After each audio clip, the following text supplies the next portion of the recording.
اور وہ ایک کڑیل جوان بن جاتا ہے۔ پھر اس کے بعد کیا ہوتا ہے کہ یہ بھی ڈھلتی چھاؤں ہے، انسان پھر جو ہے پرانی حالت کے اندر لوٹتا چلا آتا ہے، اس کی قوا اور طاقت مزمحل ہونے لگتی ہے، بالوں کے اندر سفیدی آنے لگتی ہے، پاؤں لڑکھڑانے لگتے ہیں، کمر جھکتی چلی جاتی ہے، اور پھر بوڑھا ہو جاتا ہے، دو ٹانگیں اس کا بوجھ نہیں سہارتی ہیں، تو پھر ایک اور سہارا لیتا ہے، وہ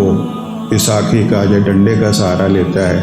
اللہ ذوالجلال والاکرام نے یہ 3 اطوار ذکر کیے ہیں، اور ان میں جو پہلا ہے ذکر وہ بھی کمزوری کا ہے، اور دوسرا ذکر وہ بھی کمزوری کا ہے، درمیان میں جوانی کا ذکر کر دیا ہے۔ اور یہ جو جوان آدمی ہوتا ہے یہ درمیان کے اندر ہوتا ہے، اور اصل میں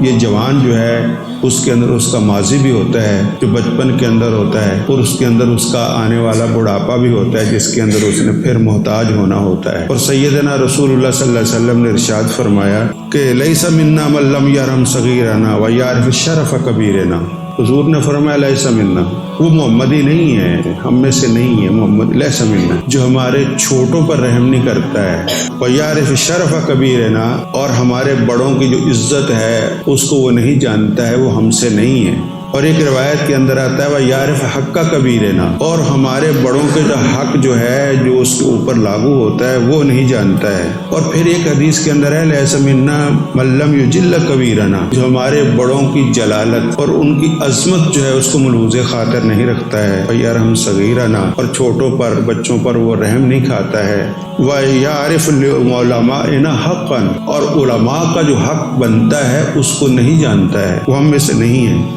اب یہ جو درمیان والا ہے طاقت والا، یہ ساری چیزیں اس کے اوپر عائد ہوتی ہیں کہ درمیان کے اندر وہ صاحب طاقت ہے، اور اپنے ماضی جو اس کا رہا ہے کمزوری کے اندر، اب جو کمزور ہیں ان کے اوپر وہ مہربانی کرے، شفقت کرے، اور اسی کا جو مستقبل ہے